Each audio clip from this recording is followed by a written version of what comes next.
듣고 있죠. Le président, veuillez vous asseoir.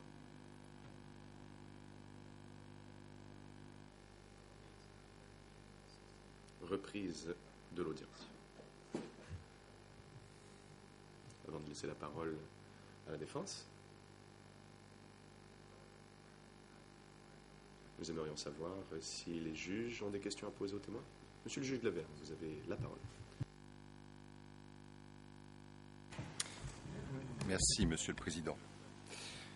Monsieur le témoin, je suis le juge Lavergne et j'aurais quelques questions à vous poser afin de compléter les dernières questions qui vous ont été posées par Monsieur le procureur ce matin en ce qui concerne l'Assemblée des représentants du peuple. Si j'ai bien compris ce que vous avez déclaré que vous aviez appris que votre nom était mentionné sur la liste des représentants du peuple dans la catégorie des représentants des forces armées et que vous aviez appris ceci une fois que la décision avait été prise. Est-ce bien ce que vous avez déclaré? Est-ce que c'est bien ce que nous devons comprendre?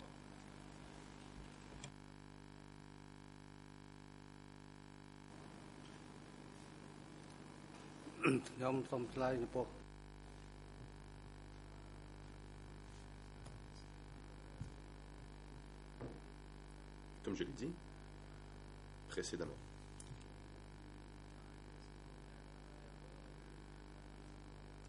on m'a dit que 2 personnes étaient sur la liste.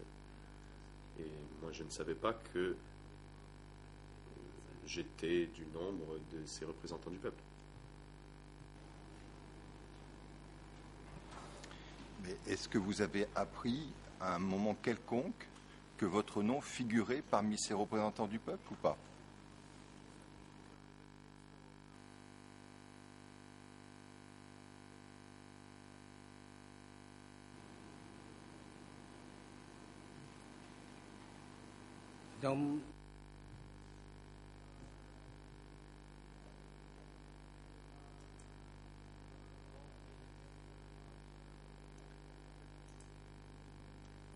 Ce n'est qu'après la réunion que mon commandant m'a dit que mon nom en faisait partie.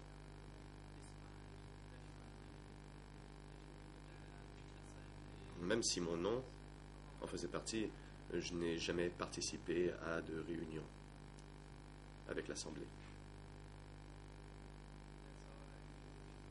Et c'est tout ce que j'en savais. Car les représentants représentaient le peuple, les militaires représentaient l'armée, mais je n'ai jamais été convoqué. Est-ce qu'à un moment quelconque, on vous a expliqué quel était le rôle, les attributions de cette Assemblée des représentants du peuple?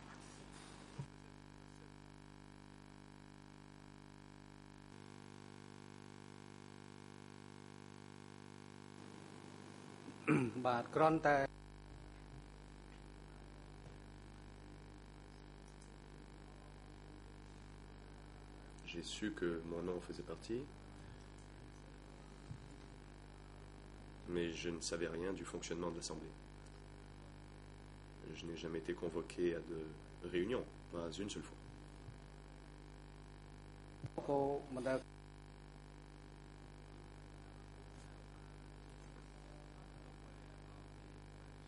Encore aujourd'hui, je ne saurais vous dire ce que faisait l'Assemblée à l'époque.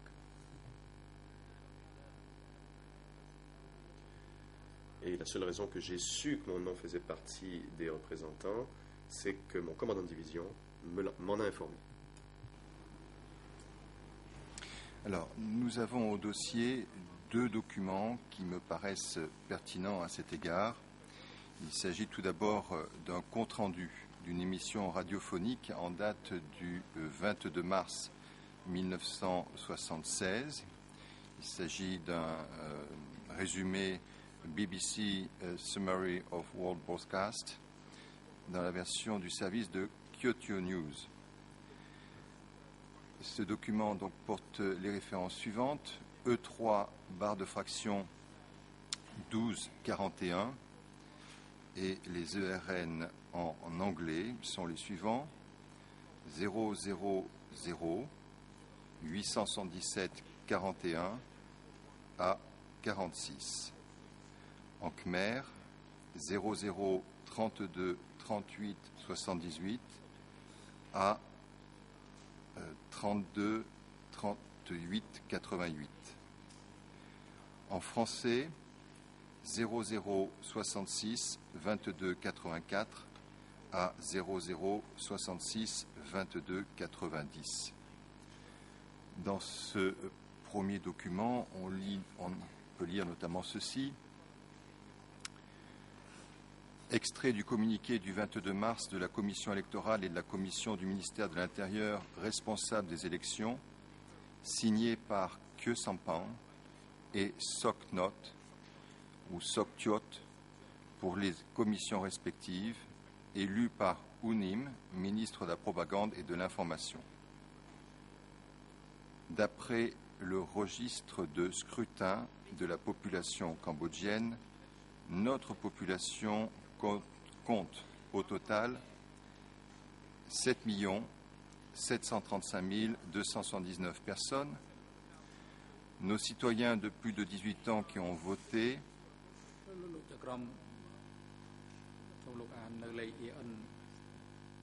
Le président, monsieur le juge Lavergne, pourriez-vous répéter l'ERN et les chiffres?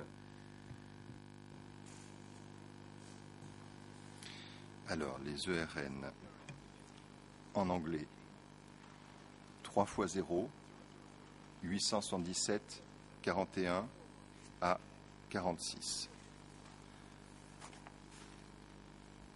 En khmer, 00 38 78 à 88.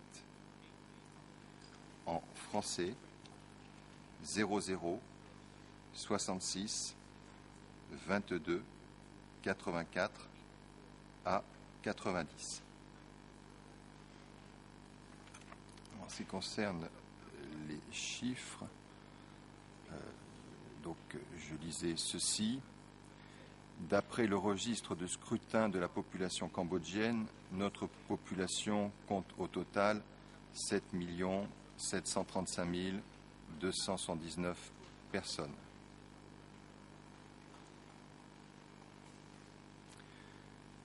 Nos citoyens de plus de 18 ans qui ont voté, 3 points de suspension. Le nombre de personnes ayant participé au scrutin s'élève à 3 462 868 personnes. 3 462 868 personnes, soit 98% des électeurs admissibles. Le nombre de candidats à l'Assemblée populaire représentative cambodgienne est de 515. Sur ces 515 candidats, 250 ont été élus. Le premier mandat de l'Assemblée populaire représentative cambodgienne va de mars 1976 à mars 1981. Suit la liste des différents représentants, et à la dernière page de ce document, au numéro 25, on voit apparaître le nom de Ung Ren.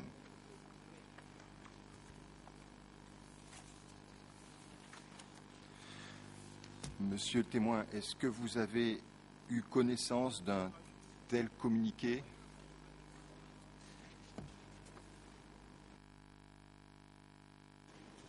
Diffusé à la radio ou reçu d'une autre façon?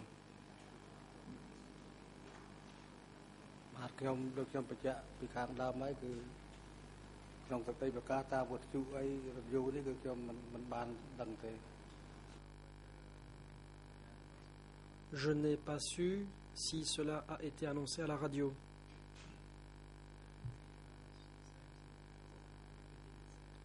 C'est comme je l'ai déjà dit depuis le début au sujet de mon nom dans la liste.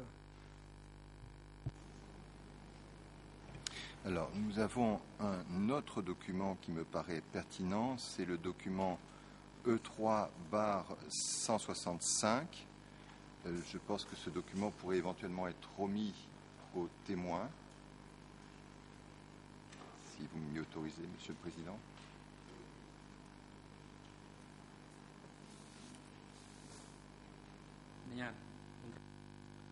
Le Président. Allez-y, huissier d'audience, veuillez remettre ce document au témoin.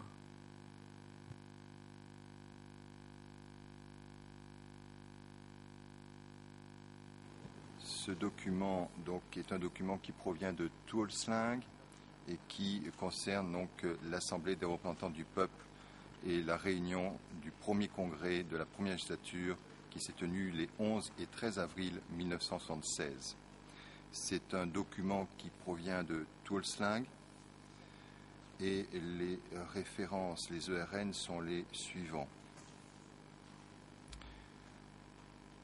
ERN en français 00 30 13 34 à 00 30 13 62. ERN en Khmer 0005 36 03 à 0005 36 45. En anglais, je suis désolé, il va me manquer une référence, mais au moins une des références en ERN est 0018 40 48. Je ne suis pas sûr, je n'ai pas la dernière page d'ERN.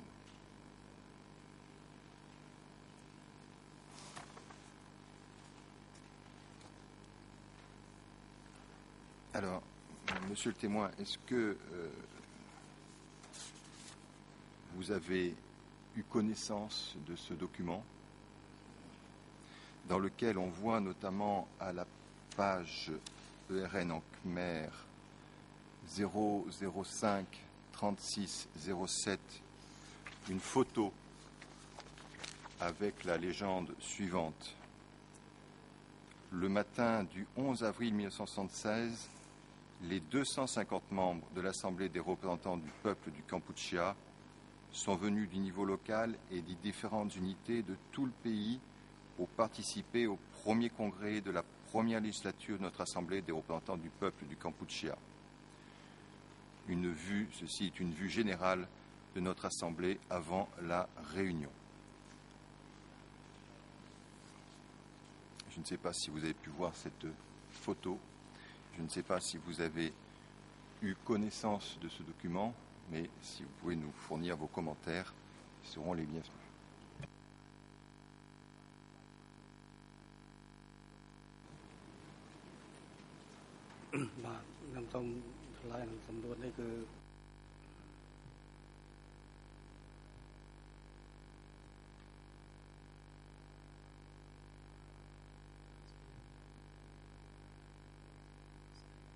Je maintiens ce que j'ai dit, à savoir que je n'étais pas au courant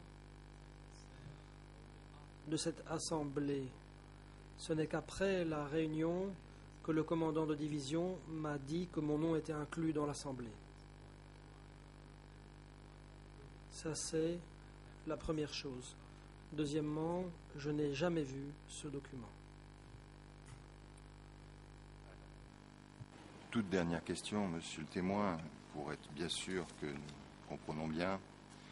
Est-ce que vous avez entendu parler d'un quelconque rôle de cette Assemblée quant à la nomination du Présidium d'État du Kampuchea démocratique, quant à la nomination des nouveaux membres du gouvernement du Kampuchea démocratique, quant à la désignation du comité permanent de l'Assemblée des représentants du peuple du Kampuchea,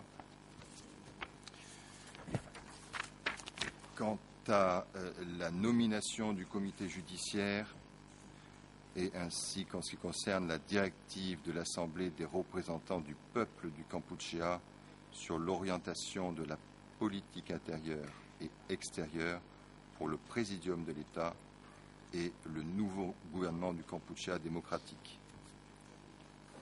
Voilà. Et étant observé que l'une de ces directives était d'appliquer la constitution du Kampuchea démocratique correctement, complètement, strictement, sur tous les chapitres et tous les articles. Alors, est-ce que vous avez une quelconque idée de ce dont il s'agit ?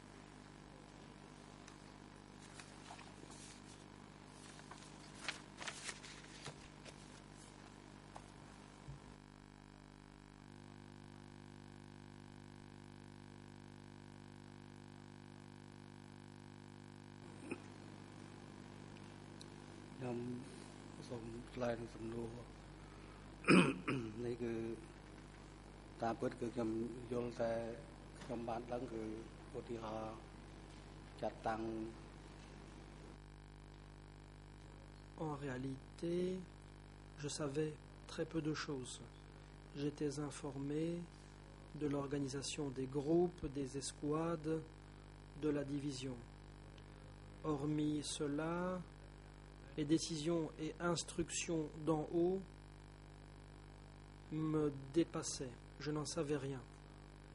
Je n'ai jamais entendu parler de réunions qui auraient été convoquées pour prendre telle ou telle décision. Jamais je n'en ai entendu parler et je l'ai d'ailleurs déjà dit.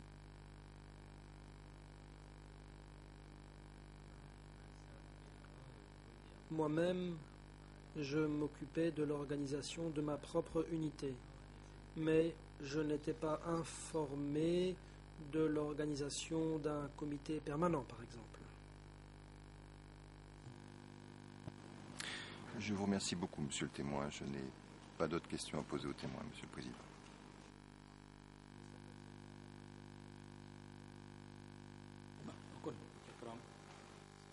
Le Président. Merci, Monsieur le juge Lavergne. À présent, la parole est donnée à la défense de Nuon Chea, qui pourra interroger ce témoin.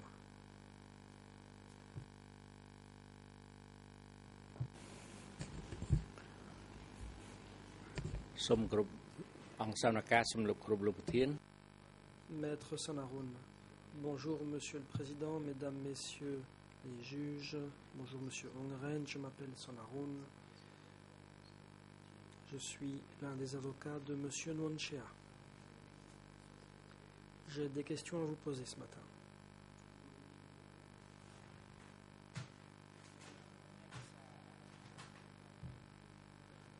Dans les documents que j'ai reçus, je m'interroge sur votre parcours personnel.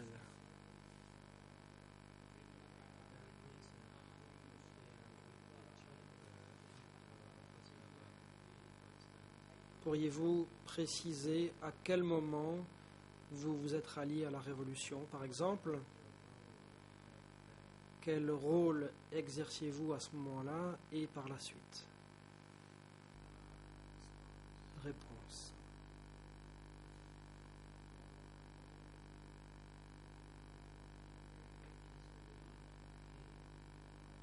Au début, Heng, le chef de commune de mon village, a dit que nous devions regrouper nos forces. Moi-même, je voulais le faire pour créer une force solidaire, de manière à atteindre notre objectif commun.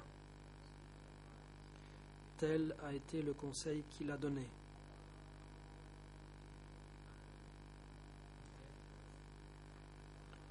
Plus tard, je ne sais plus exactement quand,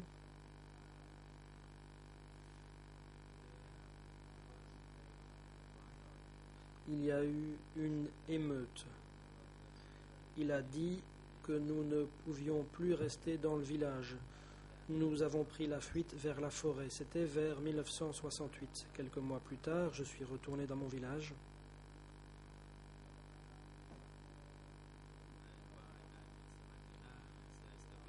En 1979, je suis retourné là-bas. Donc, en 1970, il y a eu un coup d'État dans lequel Sihanouk a été renversé. Il a lancé un appel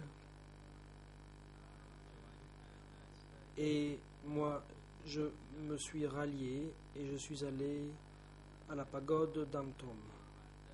Plus tard, à la gare ferroviaire de Badang, comme je l'ai déjà dit, Chek-on et Seun y étaient les responsables. J'ai fait mon travail selon leurs instructions.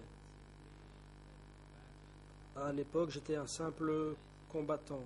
Ensuite, on a mis en place des équipes, des escouades, des pelotons, et on m'a affecté au mont Vitrier.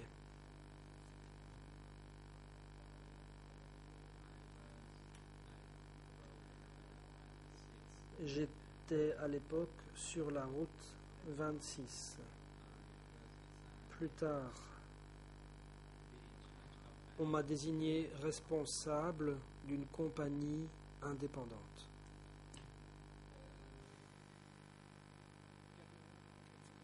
Question.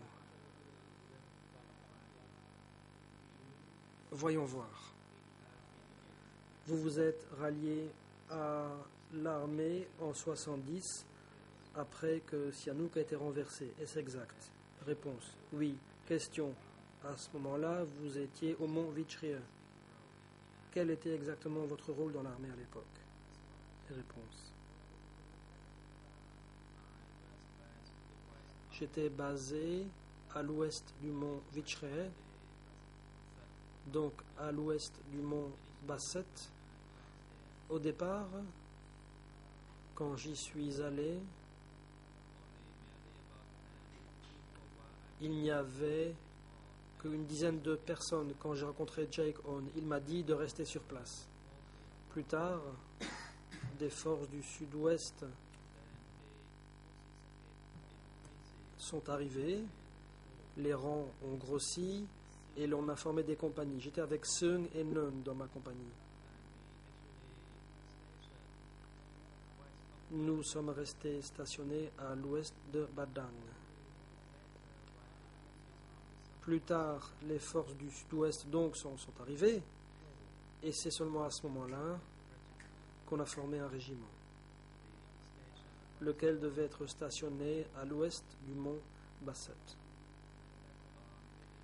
Plus tard, nous sommes allés au village de Melo et dans d'autres villages, par exemple à Touliv.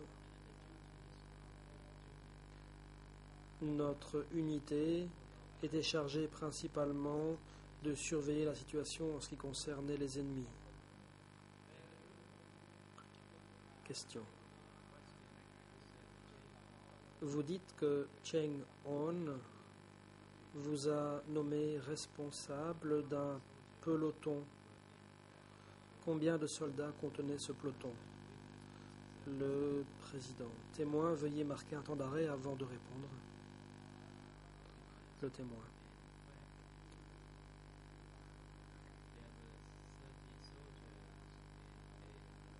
Un peloton comptait 30 soldats. Une escouade contenait une dizaine de soldats. S'il y avait plus de 10 soldats dans chaque escouade, alors un peloton pouvait avoir plus de 30 soldats.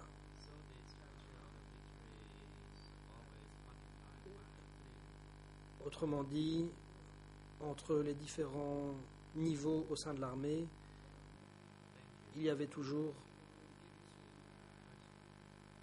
3 composantes.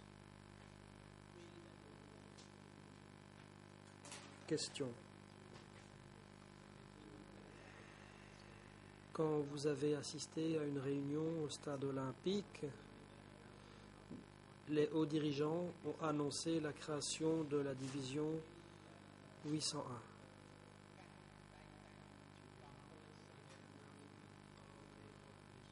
Au moment où l'on a annoncé la création de cette division 801, D'après votre PV d'audition, Pol Pot aurait fait cette annonce. À l'époque, connaissiez-vous le rôle ou les fonctions de Pol Pot au moment où il a prononcé cette annonce? Réponse.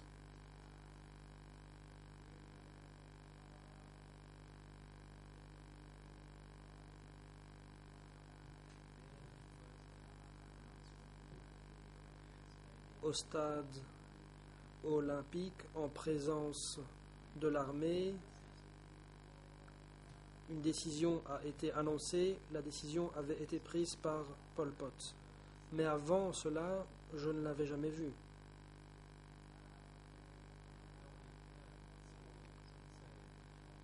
J'avais juste entendu Son Sen parler de Pol Pot.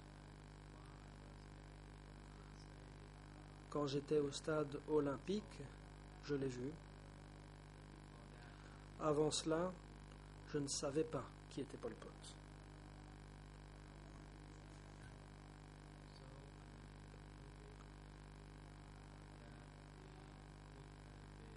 J'en ai conclu que ça devait être le secrétaire du parti ou le secrétaire du centre. Question.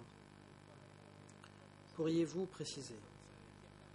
Vous dites que Son Sen a cité le nom de Pol Pot. Qu'entendez-vous par là? Réponse.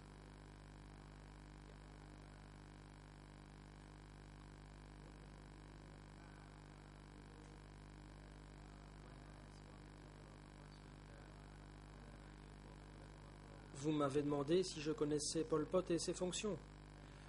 Je vous ai répondu qu'avant que Pol Pot ne fasse cette annonce, je ne le connaissais que de nom. J'avais entendu ce nom cité par Son Sen. Et également par 06. Puis, au stade olympique, j'ai appris que la personne en question était Pol Pot.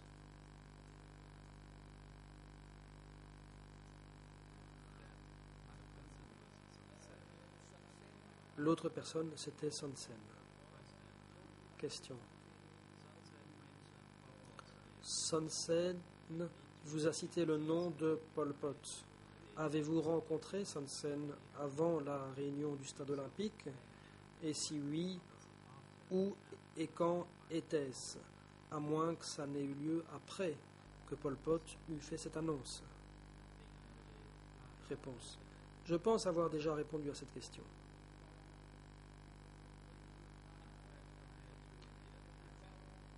Avant l'offensive contre Phnom Penh et la libération de la ville,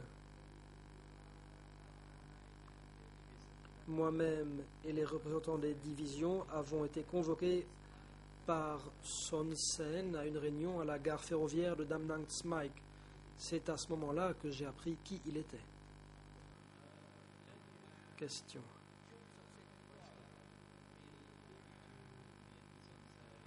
Avez-vous rencontré Son Sen personnellement à cette gare?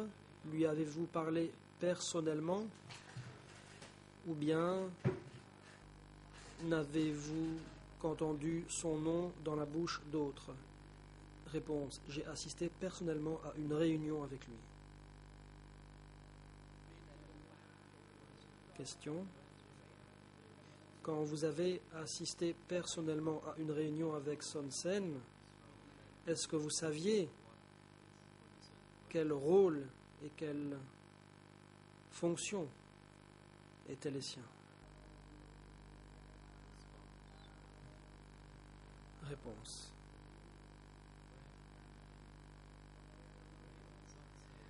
Au moment où j'ai rencontré Son Sen, j'ai cru comprendre que c'était un haut dirigeant occupant un poste élevé. En effet, il devait avoir un niveau plus élevé que mon commandant, sinon il n'aurait pas pu convoquer mon commandant à une réunion. 06, Le commandant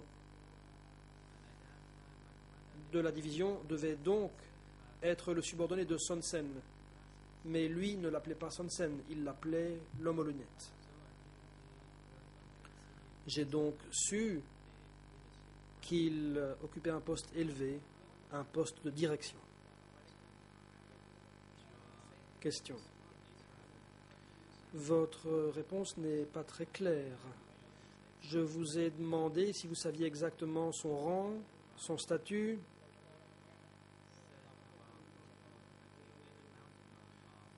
Je vous ai demandé s'il avait dit quelque chose au sujet du fait que Pol Pot avait annoncé la création de la division. Est-ce que vous pensez que des gens occupant un tel poste élevé peuvent faire ce genre d'annonce? Réponse. J'ai rencontré Son Sen avant l'assaut contre Phnom Penh.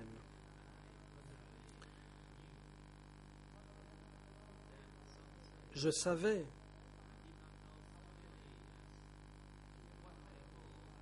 que c'était Son Sen.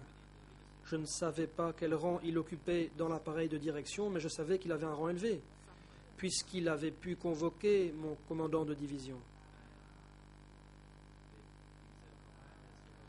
06, mon commandant de division l'appelait l'homme aux lunettes. C'est tout ce que je savais à son sujet.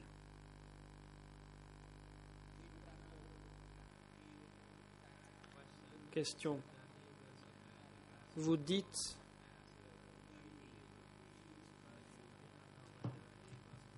qu'il avait des lunettes et qu'on l'appelait Takio, mais vous ne savez pas si c'était un civil ou un militaire.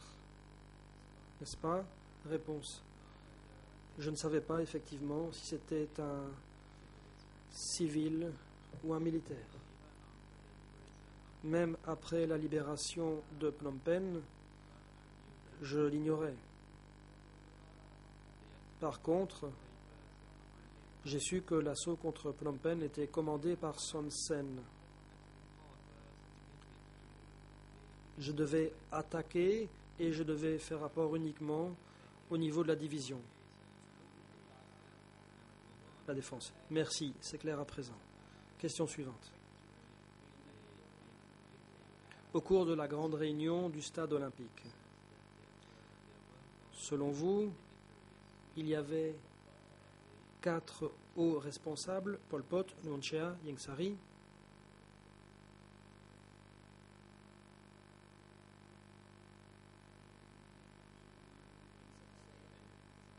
et Son Sen.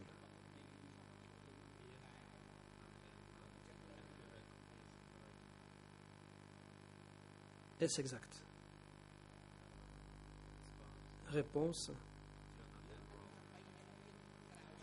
Vous avez raison. Question. Hormis Pol Pot, connaissiez-vous le statut, les fonctions des 3 autres?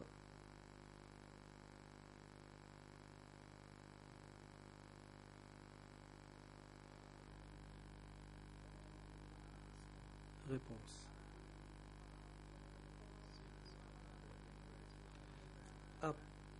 Depuis la libération de Phnom Penh et jusqu'à l'effondrement du régime, je ne savais pas qui occupait un rang plus élevé que les autres. Je ne savais pas qui était le numéro 1 ou le numéro 2.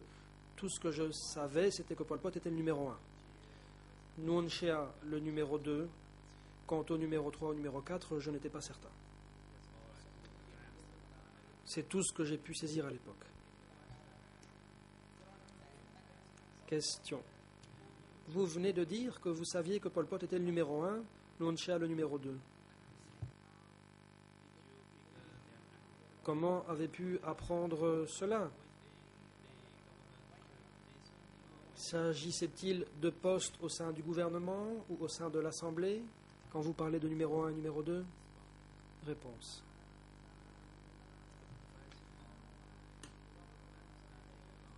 D'après ce que je savais,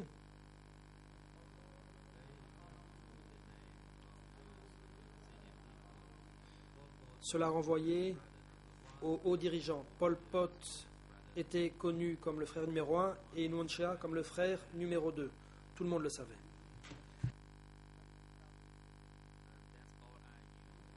C'est tout ce que je savais.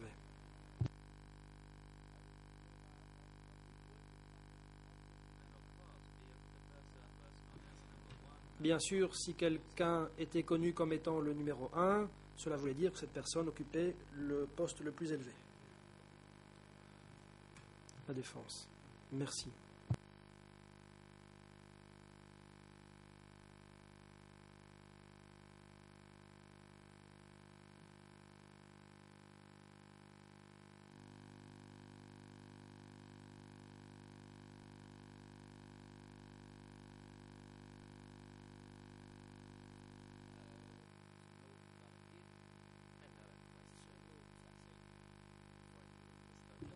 Question suivante, monsieur le témoin. Vous étiez un haut militaire dans la hiérarchie militaire des Khmers rouges, puisque vous étiez un commandant de régiment. Cela se retrouve dans des documents, à savoir ceux que l'accusation a présentés au tribunal.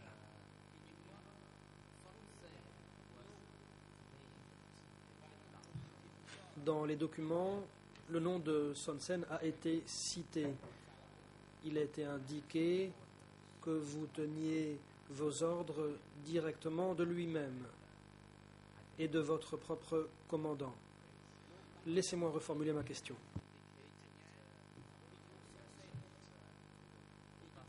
À l'accusation, à plusieurs reprises, vous avez parlé de Son Sen. Vous avez dit que vous receviez directement vos ordres de Son Sen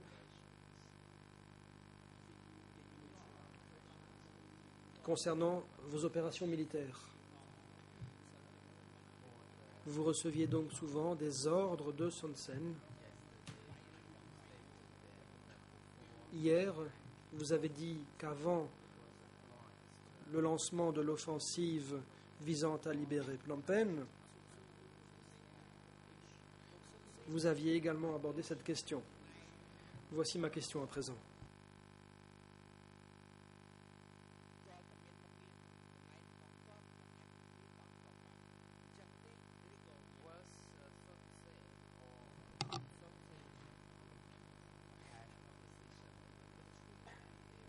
Est-ce que Son Sen occupait un statut particulier au sein de l'armée qui lui aurait permis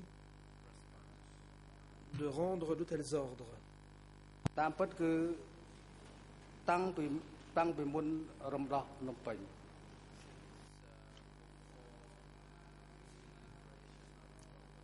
Réponse. Même avant la libération de Phnom Penh, il fallait envoyer les rapports à Son Sen.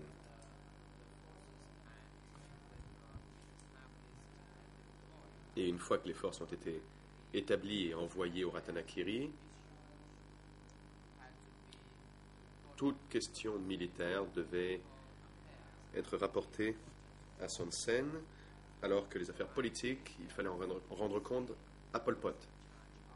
Donc, Son Sen était responsable des questions militaires, alors que Pol Pot, lui, avait la responsabilité exclusive des questions politiques.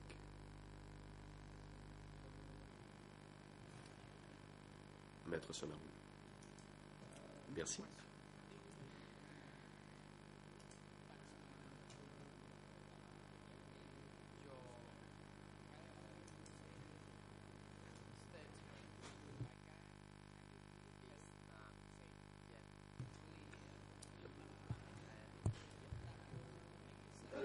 Ce n'est pas encore très clair pour moi.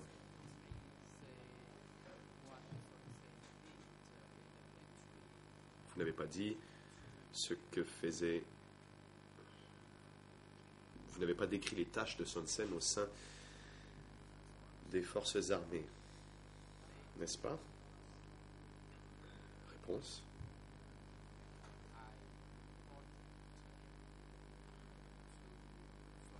Comme je l'ai déjà dit, je rendais compte à Son Sen, ou plutôt,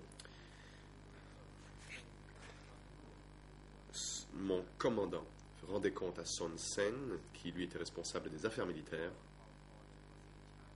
alors que Pol Pot, lui, était responsable des affaires politiques.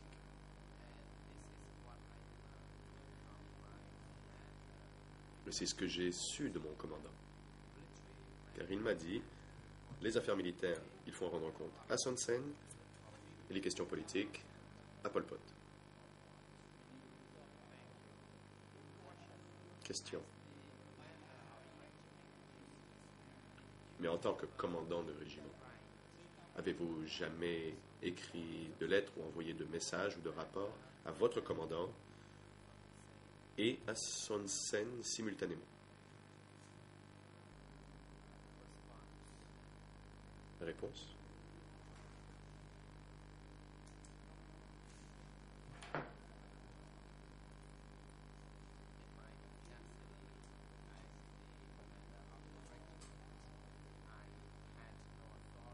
En tant que commandant de régiment, je n'avais pas l'autorité nécessaire pour passer outre le chef de division.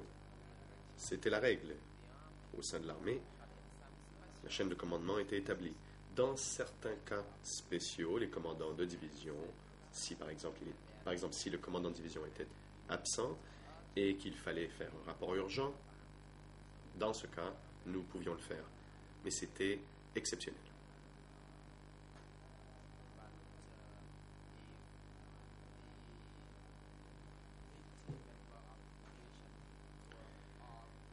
Mais si les membres du comité de division étaient présents, nous n'avions aucune raison de communiquer directement avec leur échelon supérieur sans passer par eux. Question. Quand vous dites que vous deviez faire rapport jusqu'à l'échelon supérieur, vous faites ici référence à Son Sen? Réponse.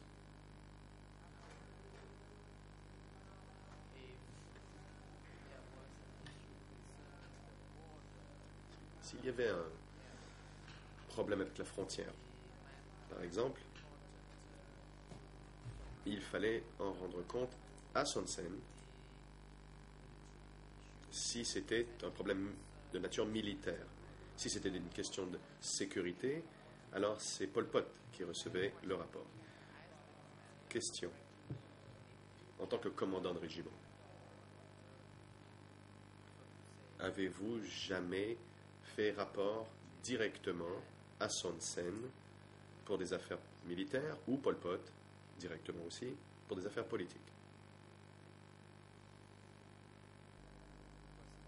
Réponse. Non. Je ne rendais pas compte directement à Pol Pot. Par contre, mais ce n'est pas le cas de Son Sen. Son Sen, lui, pouvait s'adresser directement à Pol Pot. Pour dire les choses simplement, je vous dirais que je n'ai jamais fait de rapport direct à Son Sen. Je suis toujours passé par mon supérieur qui était le commandant de division. Question.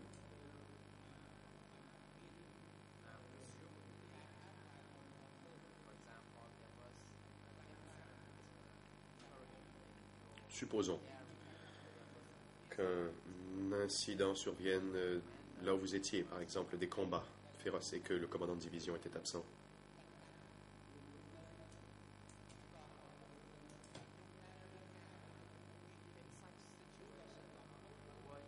Dans un tel cas, deviez-vous faire rapport au secrétaire de zone? Ou si votre supérieur hiérarchique était absent, deviez-vous faire rapport direct à Son Sen?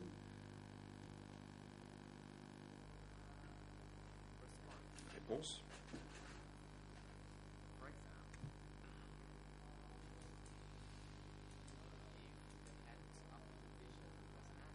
Si le chef de division était absent, un suppléant était nommé. Par exemple,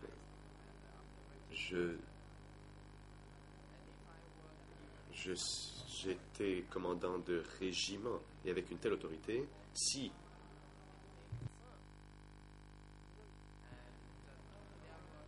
et je devrais donc faire rapport aux personnes concernées.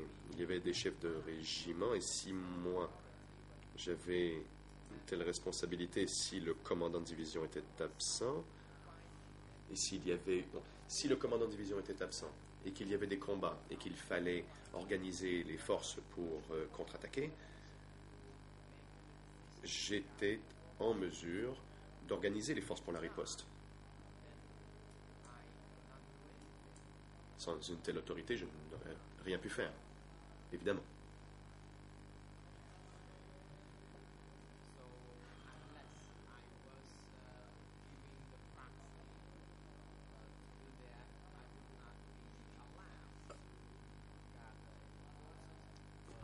Sans cette délégation de pouvoir, je n'aurais pas pu rassembler les forces et prendre de décisions.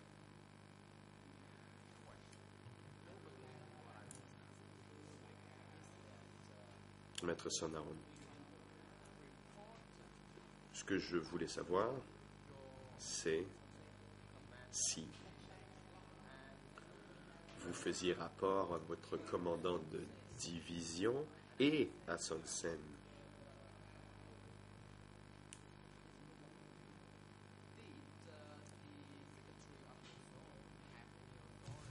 Et j'aimerais aussi savoir si le secrétaire de zone était tenu au courant. Est-ce qu'il fallait envoyer une copie de vos rapports à votre supérieur au secrétaire de la zone? Réponse. J'appartenais à la chaîne de commandement de la division. Mon obligation était de rendre compte au commandant de division. À savoir si le commandant de division faisait rapport à la zone ou autre personne, je n'en sais rien.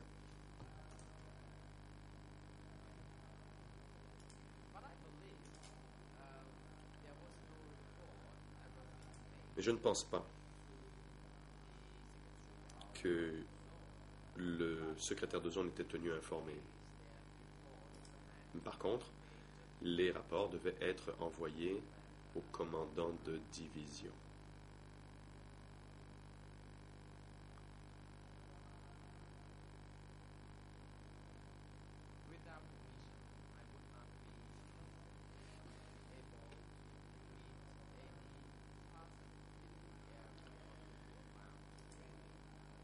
Je ne pouvais pas rencontrer qui je voulais ou me déplacer librement sans permission. Par exemple, lorsque nous devions envoyer des forces à un endroit particulier,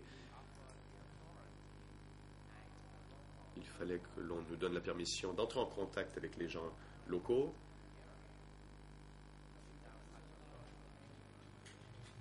Sans la permission, nous ne pouvions pas le faire. Maître Sonaron.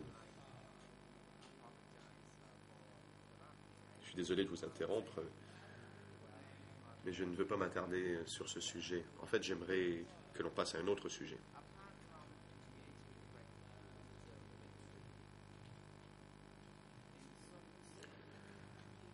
En plus de ces rapports avec les forces armées,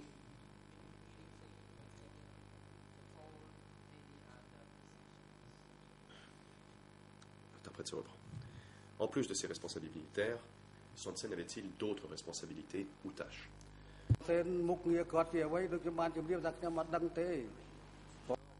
Réponse. Je ne sais pas. J'ai déjà dit qu'il était à la tête des forces armées, mais après la libération de Phnom Penh,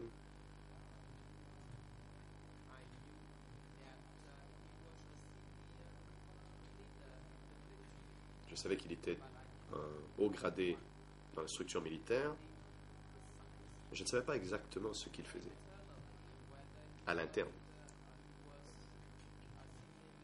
Je ne sais pas s'il était un haut dirigeant ou quoi que ce soit, et je ne le sais toujours pas d'ailleurs.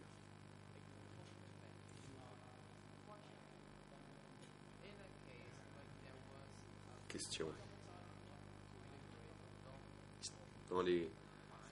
pour les grandes batailles, comme par exemple la libération d'Udong ou la libération de Phnom Penh,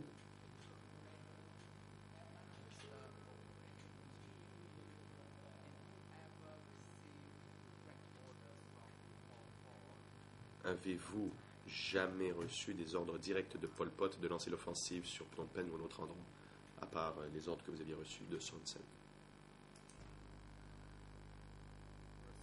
Réponse.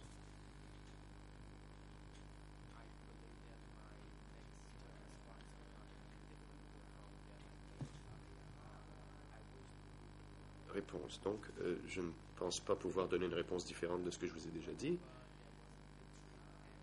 Lorsque l'on lançait une offensive ou une campagne militaire, je n'ai jamais reçu d'instruction ou d'ordre direct de Pol Pot. Mais j'en ai reçu de Son Sen.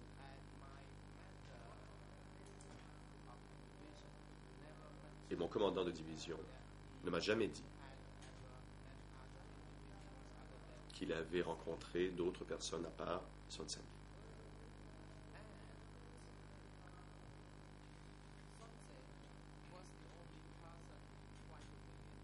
Qui plus est, Son Sen était la personne que nous connaissions le mieux pour chacune des attaques et des offensives que nous avions menées.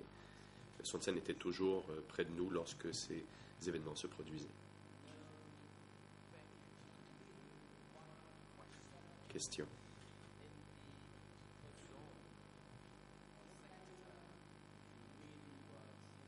Dans les zones et les secteurs où vous étiez postés, étiez-vous au courant de l'existence de centres de sécurité?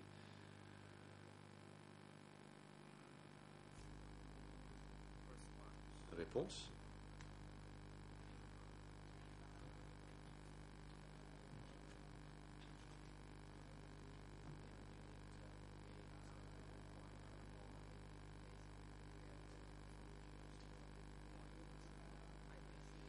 Au sein de l'unité 801 et de là où les soldats étaient postés,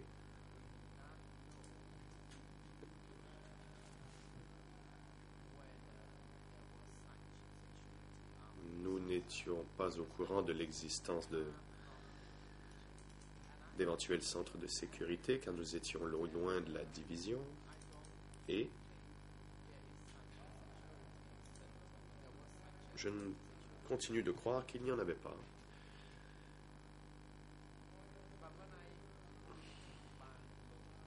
Quand je suis allé au district de Ban Lung,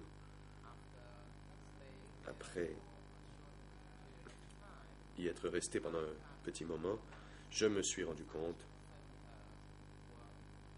qu'il existait bel et bien des centres de sécurité car les gens se plaignaient d'être arrêtés et incarcérés dans ces centres. Les détenus qui s'étaient évadés nous en ont aussi parlé. J'en tire donc la conclusion qu'il y a eu des centres de sécurité, mais je ne saurais vous dire où ils se situaient précisément. J'ajouterai aussi que j'ai rencontré un commandant de division une fois.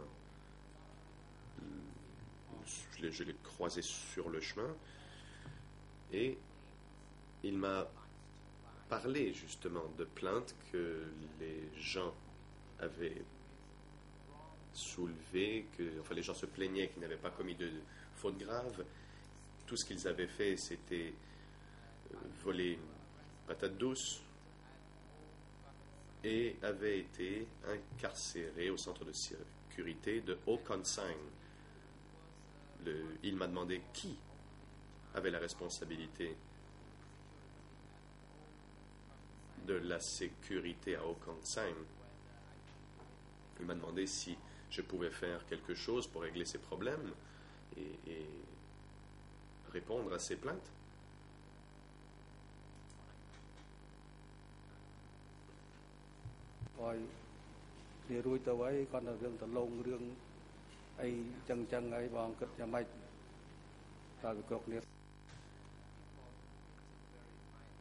J'ai donc discuté avec lui de la façon de remettre en liberté ces personnes qui avaient commis des fautes mineures. Et finalement, 20 personnes ont été remises en liberté depuis ce centre de sécurité. Je peux donc dire, aujourd'hui, qu'il existait des centres de sécurité sous la supervision de la division 800. Question. Est-il juste de dire que les centres de sécurité étaient contrôlés par la division 801? Réponse. Oui. Le centre de sécurité d'Okansang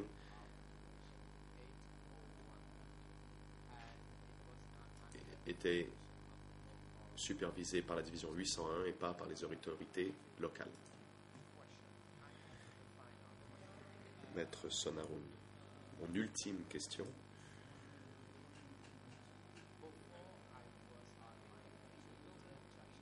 Avant que je prenne la parole, le juge Lavergne vous a posé des questions à propos de l'Assemblée des représentants du peuple.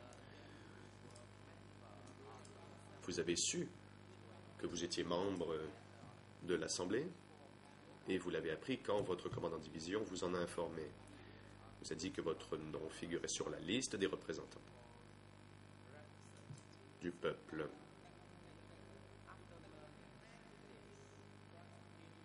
Quand vous l'avez su, saviez-vous qui était le président de l'Assemblée des représentants du peuple? Réponse. Non. Je ne sais pas qui en était le président. Maître Sonaroun. Merci, monsieur le témoin. Je n'ai plus d'autres questions à vous poser, mais mon confrère aimerait vous en poser quelques-unes. Peut-être a-t-il besoin d'une demi-heure, avec la permission de la Chambre. Le président. Allez-y, maître.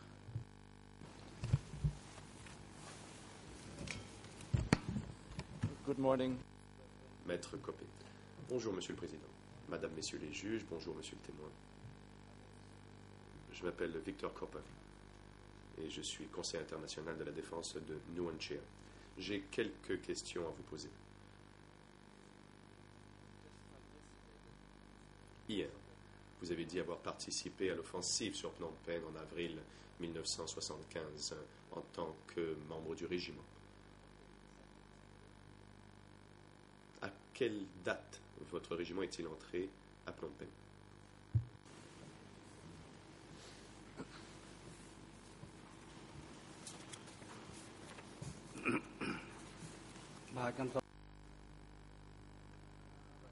Réponse. Le régiment 82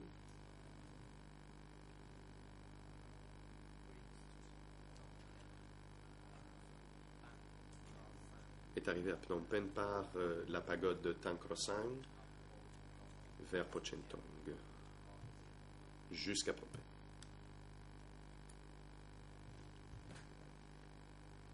Question. Vous souvenez-vous de la date?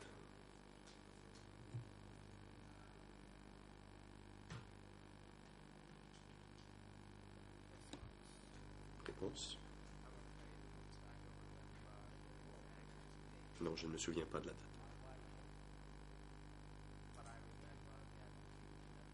Mais je me souviens que nous avons lancé l'assaut sur Phnom Penh.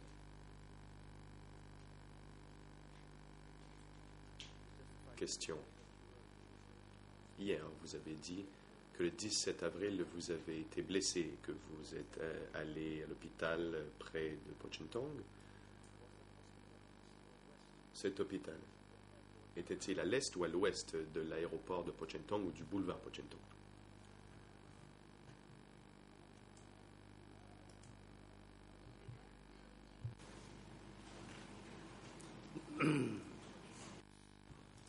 Réponse.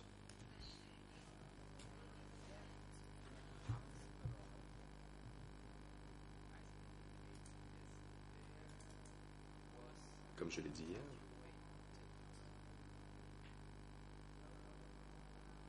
l'hôpital était près de la pagode de Tang Krosang.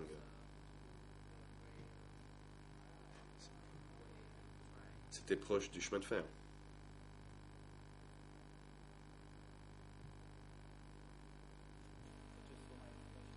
Question. Mais, enfin, pour ma gouverne, pouvez-vous me dire si c'était à l'est ou à l'ouest de l'aéroport ou du boulevard Pocchetto?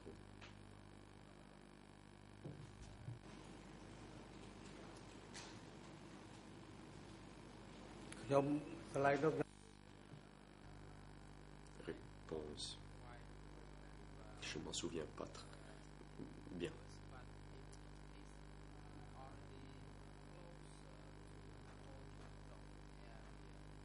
C'était proche de la région, enfin du secteur Pochentong. Quand les gens étaient blessés légèrement, ils allaient à cet hôpital.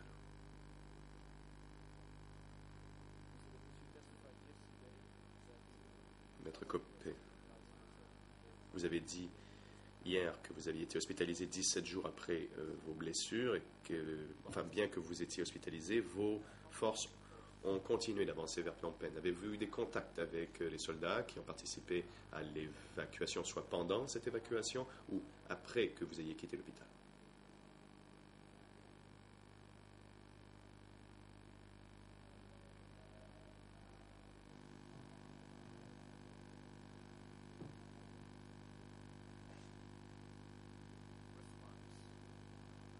Réponse.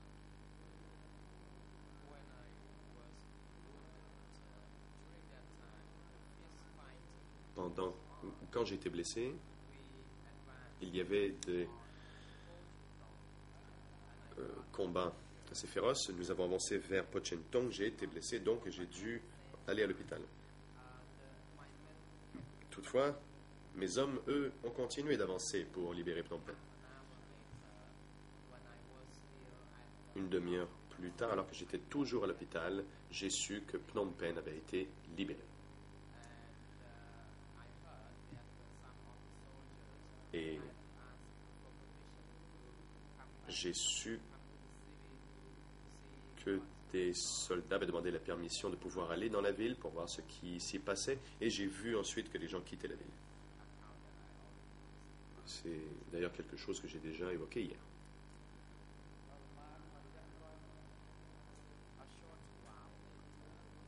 Peu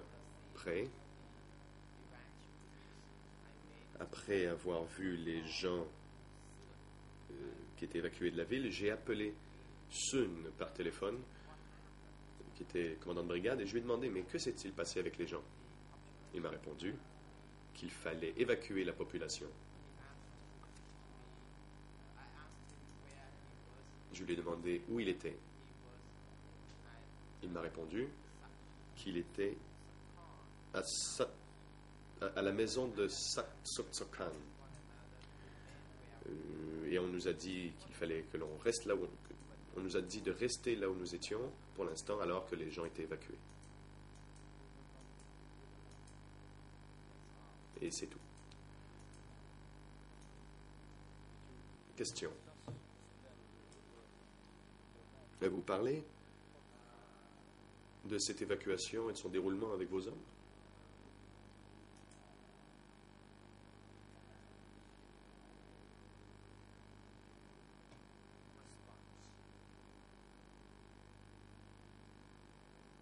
Réponse. Comme je l'ai dit, j'ai appris l'évacuation des résidents de Phnom Penh. Je n'y ai pas participé, mais comme je l'ai dit, sans un plan détaillé, une telle évacuation n'aurait jamais pu avoir lieu.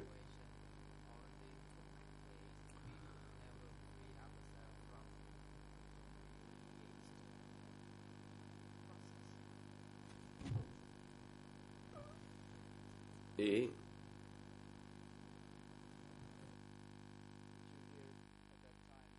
nous n'aurions pas pu y participer. Question. Vous a-t-on jamais dit quels étaient les motifs de cette évacuation? Avez-vous su quelles étaient les raisons pour lesquelles il fallait évacuer la ville? Réponse.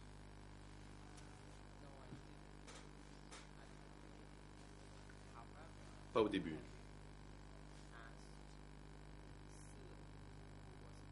Mais j'ai demandé à Seun, qui était mon subordonné, et c'est lui qui m'a dit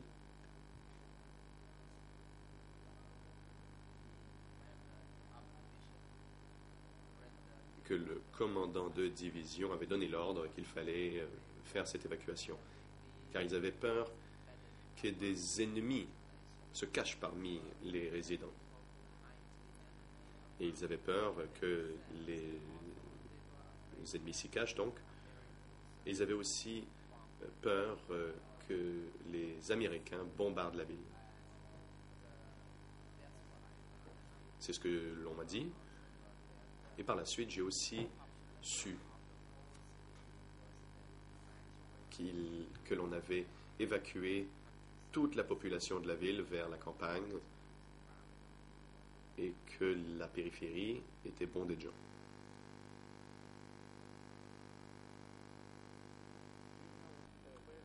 Question.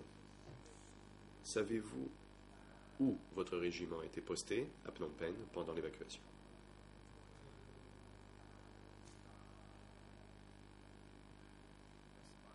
Réponse.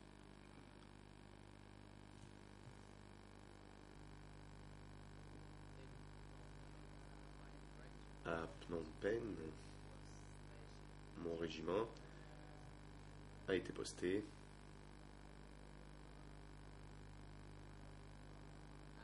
à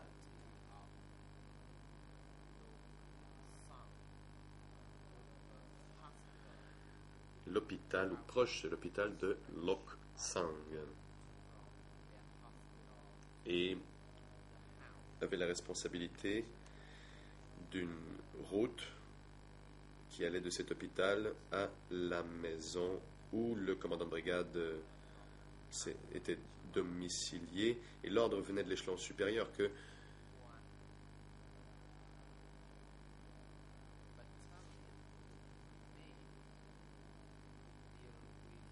qu'un seul bataillon devait rester pour gérer certains problèmes,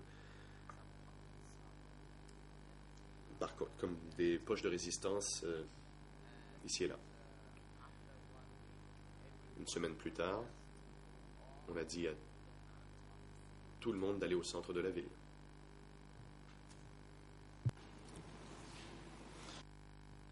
Question. Les membres de votre régiment vous ont-ils dit s'ils patrouillaient dans différents secteurs de la ville ou si, au cours de l'évacuation, ils étaient toujours restés au même endroit?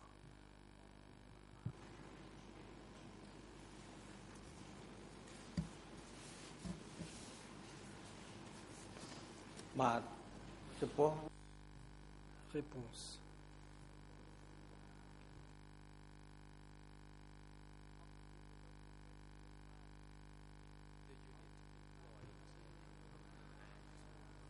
Les unités déployées à Phnom Penh devaient patrouiller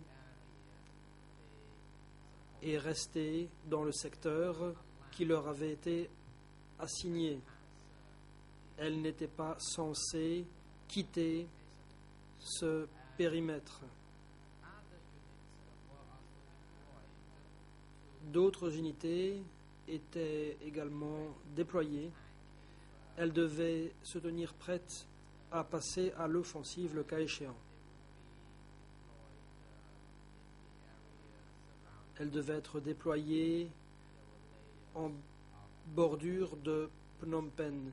Il y avait plusieurs couches de militaires personnels déployés pour protéger la ville de Phnom Penh. Question. Les membres de votre régiment vous ont-ils dit ce qui se passait si ils dépassaient accidentellement les limites du secteur dans lequel ils étaient stationnés? Y avait-il par exemple des sanctions dans ce cas-là?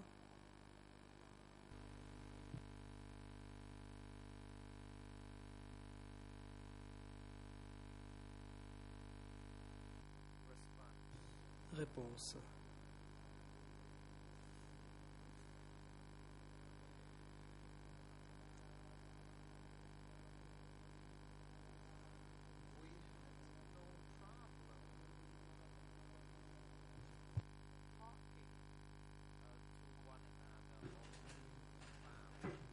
Nous pouvions discuter entre nous ou nous déplacer dans le secteur que nous contrôlions. À la tombée de la nuit, chaque membre du régiment ou unité devait rejoindre les autres, il fallait se rassembler et pendant la nuit, on ne pouvait plus se déplacer librement. Par contre, en journée, on pouvait le faire. Question. Monsieur le témoin, je vais passer au dernier thème.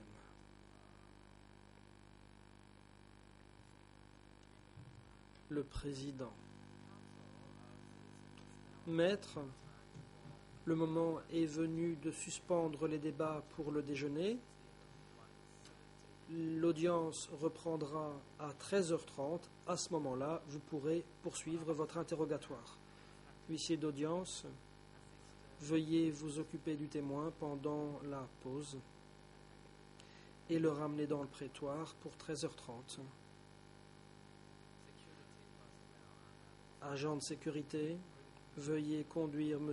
Queue-Sampan dans sa cellule temporaire et le ramener dans le prétoire avant la reprise des débats. L'audience est levée. សូមអញ្ជើញក្រុមឆ្នោត